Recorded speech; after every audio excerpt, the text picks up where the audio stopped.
प्रधानमंत्री जी, दो तीन छोटे छोटे ऐसे सवाल जो जनता बहुत जानना चाहती है। सबसे पहले मैं आपसे ये जानना चाहता हूँ कि आप इतने गैजेट फ्रीक कैसे बने, क्योंकि गैजेट वक्त के साथ बदलते हैं। क्या आप अपना इतना वक्त निकाल लेते हैं कि आप आईपैड के साथ ट्यून हो जाएं, जो नया स्मार्टफोन आ रहा है उसके साथ ट्यून हो जाएं? एक तो अभी तो मैं मुख्यमंत्री पद के तो अभी बना, लेकिन उसके पहले टेक्नोलॉजी के प्रति मेरी रुचि थी। अभी कुछ लोग जो पेन से लिखते हैं ना पैड में, शायद 90s में मेरे पास मैंने पहली बार डिजिटल कैमरा का उपयोग किया था 87-88 में। शायद मैंने फोटो निकाली और मैंने दिल्ली को ट्रांसमिट की। कुछ भी दुनिया में ईमेल कब लॉन्च हुआ और भारत में कब लॉन्च हुआ? भारत में पब्लिक इंटरनेट सर्विस 1995 में ही शुरू हुआ। मुझे नहीं पता कि 1987-88 में प्रधानमंत्री किसी और कैसे ईमेल भेज पा रहे। क्या तारीख को लेकर प्रधानमंत्री की जुबान फिसल गई? Let's watch scientist Modi ji and logic. वैसे एंड की जगह वर्सेस होता तो बेहतर होता, और साइंटिस्ट के आगे भी एक सूडो का प्रीफिक्स लगा देना चाहिए था, क्योंकि हम सब अच्छे से जानते हैं कि किस कदर के साइंटिस्ट हमारे मोदी जी हैं। सूडो का मतलब होता है गलत, झूठा, उलट फुलट, जो कि हमारे पीएम साहब पर सूट करता है। हे हाय हेलो नमस्ते जी, सत श्री अकाल, अस्सलामु अलैकुम। मैं निधि शर्मा इंडिया से, और फटाफट से आपको बताए देती हूँ कि रवीश कुमार जी जो है ना, हमारे ही नहीं बल्कि पूरे देश के फेवरेट, वो मोदी जी का सामना करवाने वाले हैं लॉजिक के साथ। क्या हमारे पीएम साहब तो लंबी लंबी फेंकने में माहिर हैं। कभी कहते हैं कि 30 साल तक भीख मांग करके खाया है, फिर कहते हैं 35 साल तक तो भिक्षा मांग के खाता था, फिर कहते हैं 40 वर्ष तक मैं रोजाना भिखारियों की तरह जीता रहा, और फिर ये भी बोलते हैं कि डिजिटल कैमरा पहला उन्हीं के पास था, वो टेक्नोलॉजी से बहुत प्यार करते थे।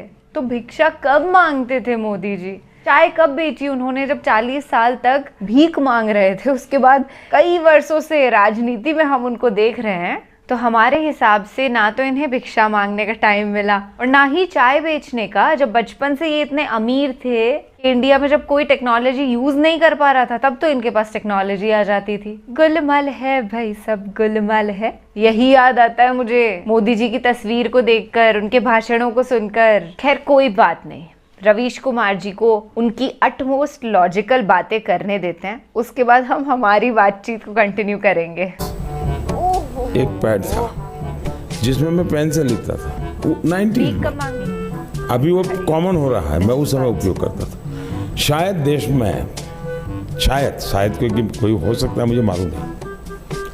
मैंने पहली बार डिजिटल कैमरा का उपयोग किया था 87-88 में शायद, और उस समय बहुत कम लोगों के पास ईमेल रहता था।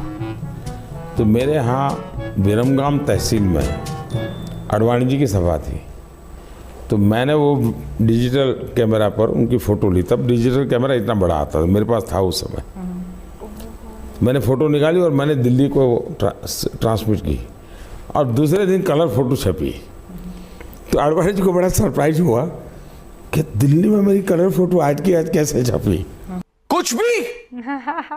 कुछ भी दुनिया में डिजिटल कैमरा कब आया, दुनिया में आने के बाद भारत कब आया, दुनिया में ईमेल कब लॉन्च हुआ और भारत में कब लॉन्च हुआ?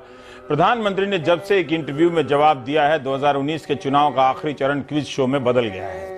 जितने भी लोग इस सवाल को लेकर टेंशन में थे कि कौन जीतेगा, बीजेपी को कितनी सीटें आएंगी, यूपी में महागठबंधन का क्या होगा, वे सारे लोग डिजिटल कैमरा कब आया यह पता लगाने में लग गए।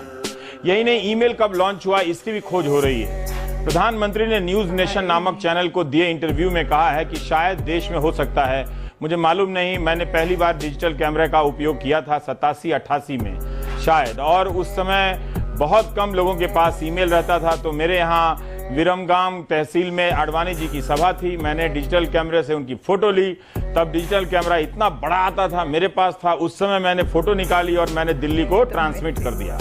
अब दूसरे दिन कलर छपी तो अडवाणी जी को सरप्राइज हुआ कि दिल्ली में मेरी कलर फोटो आज के आज कैसे छपी। चूंकि प्रधानमंत्री बटुआ नहीं रखते हैं तो डिजिटल कैमरा कैशलेस खरीदा होगा, क्योंकि तब बार्टर सिस्टम तो था ही।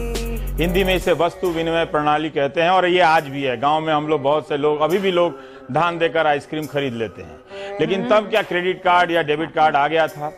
अब इस तरह से आप प्रधानमंत्री के जवाब पर रिसर्च करेंगे तो उस युग में पहुंच जाएंगे जहां से लौटना मुश्किल हो जाएगा। जितना उन्होंने कहा है उतने का ही रिसर्च कीजिए, और इसलिए रिसर्च करना चाहिए क्योंकि प्रधानमंत्री की बात दूर दूर तक पहुंचती है, लोग उनकी बातों पर विश्वास करते हैं। अगर तथ्य सही नहीं रहे या गलत जानकारी या गलती से निकली जानकारी लोगों के दिमाग में तथ्य बनकर रह जाए, ये ठीक नहीं है।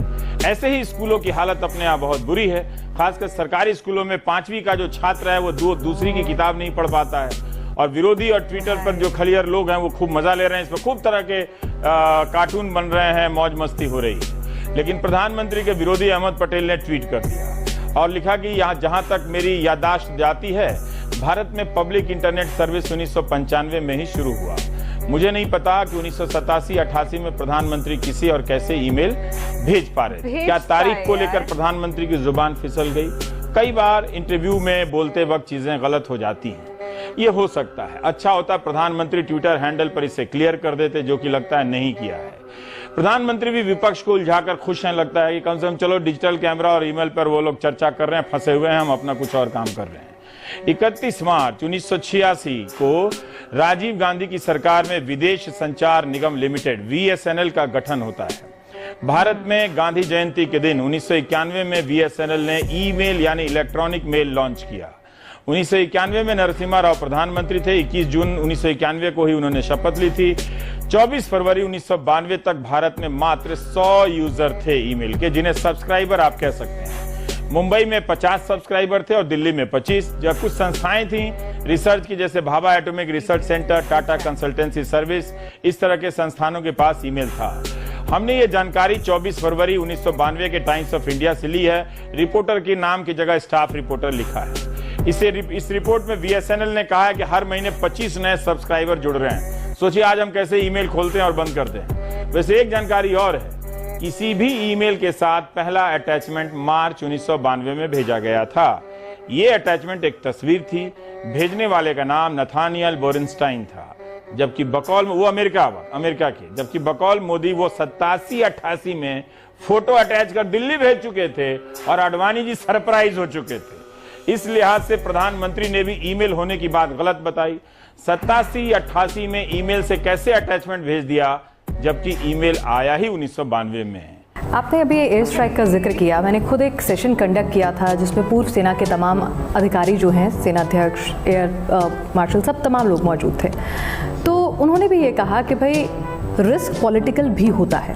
ऐसा नहीं है कि सिर्फ सेना काम कर रही है, पॉलिटिकल बैकिंग नहीं होगी तो काम नहीं हो सकता, तो आपको ड्यू क्रेडिट देना होता है। इसको लेकर अलग अलग मत हैं। लेकिन एक मैं आपसे पूछना चाहती हूँ कि जब पुलवामा हो गया और आपने निर्णय लिया कि हम एयर स्ट्राइक करेंगे, बदला लेंगे, आपके जहन में उस वक्त क्या चल रहा था? क्योंकि पाकिस्तान भी परमाणु शक्ति है, अनस्टेबल नेशन है, वो कुछ भी कर सकता है। तो कुछ डर था मन में कि भाई रिटेलिएट हो सकता है, कुछ गलत हो सकता है। अगर न्यूक्लियर ब्रिंक पर पहुंच गए तो क्या होगा? क्योंकि आए दिन धमकी देते हैं। पहली बात है तो हमारे सामने समस्या थी, उस समय वेदर अचानक खराब हो गया था। बहुत बारिश हुई थी, आपको याद होगा। मैं हैरान हूं, अभी तक देश के इतने बड़े पंडित लोग इतनी मुझे गालियां देते हैं, लेकिन उनका दिमाग यहाँ नहीं चलता है। तो 12 बजे, ये भी मैं पहली बार बोल रहा हूँ, मुझे हमारे अफसरों को क्या लगेगा मुझे मालूम नहीं। तो एक पल हमारे मन में आया कि इस वेदर में हम क्या करेंगे, क्लाउड है, जा पाएंगे नहीं जाएंगे। तो बाय एंड लार्ज ओपिनियन ही आया एक्सपर्ट्स का कि साहब डेट बदल दे तो क्या। लेकिन मैंने कहा इतने क्लाउड है, बारिश हो रही है, तो एक बेनिफिट है कि हम राडार से बच सकते हैं। मैंने कहा मेरा रॉ विजडम है, देखिए क्लाउड बेनिफिट भी कर सकता है। तो सब उलझन में थे, क्या करें। देन अल्टीमेटली मैंने कहा ठीक है, क्लाउड है, जाइए, चल पड़े। तो 1:30 बजे हमने मूवमेंट शुरू की। करीब हमारा समय था कोई 2:55 दिमाग में था, इस हिसाब से कि that is the best time. कुछ सैटेलाइट की मूवमेंट भी ध्यान रखनी होती है कि हम उसमें भी ना आए, हाथ लगे।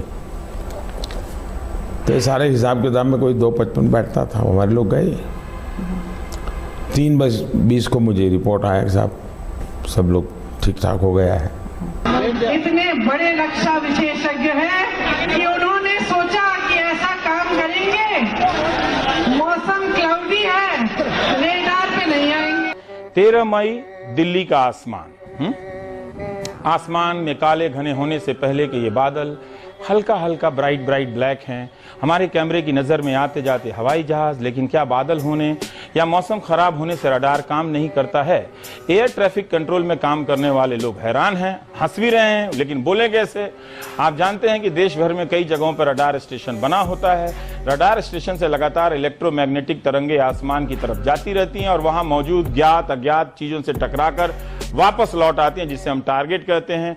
इलेक्ट्रोमैग्नेटिक तरंगे लाइट स्पीड की गति से चलती हैं। इससे होता यह है कि जहाज का लोकेशन पता चल जाता है, पता चलता है कि कोई टारगेट आसमान में है, कितनी दूरी पर है और कितने एंगल पर है। प्राइमरी रडार से इतना ही पता चलता है, ये नहीं पता चलता कि विमान कौन सा है, मगर उससे अधिक क्षमता वाले रडार से पता चल जाता है कि विमान दिखने में कैसा है, किसका है। रडार अलग अलग प्रकार के होते हैं, ये भी आप जान लें। मिडिल स्कूल के जितने भी छात्र हैं अलग अलग रेंज के होते हैं। मेरी यह जानकारी बेसिक है, आप दर्शक जो भी इसमें खोट निकालेंगे मैं सुधार करने के लिए तैयार हूं।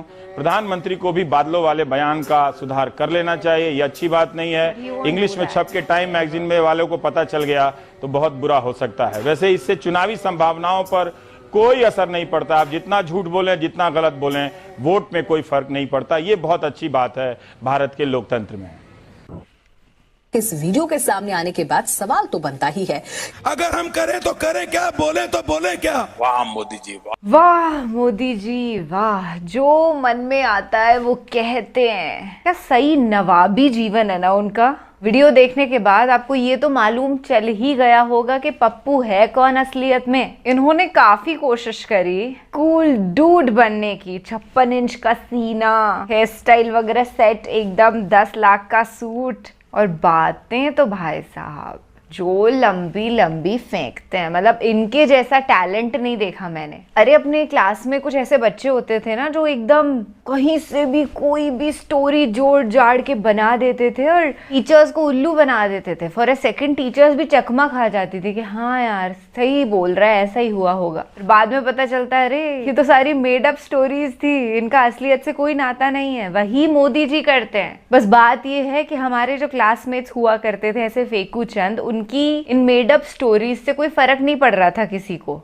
थोड़ा हंस लेते थे, इससे ज्यादा कुछ नहीं। पर मोदी जी की इन कहानियों से बहुत फर्क पड़ रहा है पूरे देश को। अभी हमारे हाथ में है कि हमको अगली दफा भी इसी तरीके का नमूना, देखो अटपटा है कहने में पर सच है, क्या करें। या फिर अगली दफा हमें चाहिए कोई अच्छा दमदार पढ़ा लिखा नेता। Choice is gonna be ours, और हम तो भाई मोदी जी को नहीं सेलेक्ट करने वाले हैं। और यकीनन अगर यहाँ तक आपने वीडियो देख लिया है तो आप भी मोदी सपोर्टर तो डेफिनेटली नहीं है, क्योंकि जो अंधभक्त टाइप्स लोग होते हैं ना वो स्टार्टिंग के 2 मिनट देखते हैं, अपनी जबान गंदी करके कुछ गाली देने की कोशिश करते हैं कमेंट सेक्शन में और फिर भाग जाते हैं, क्योंकि असलियत उनसे देखी नहीं जाती ना। बड़ा दुख होता है कि हमारे पापा ऐसे बोल रहे हैं, पर अब उनके पापा ऐसे हैं तो क्या करें। या तो सच को एक्सेप्ट करके अंधभक्ति से समझदारी पर उतर आए, या फिर उसी ब्लाइंड फेथ के दलदल में फंसे रहें। चॉइस उनकी है। हम तो यहाँ रोजाना सच को उजागर करने बैठे हैं और हमें मजबूत करने के लिए, सच की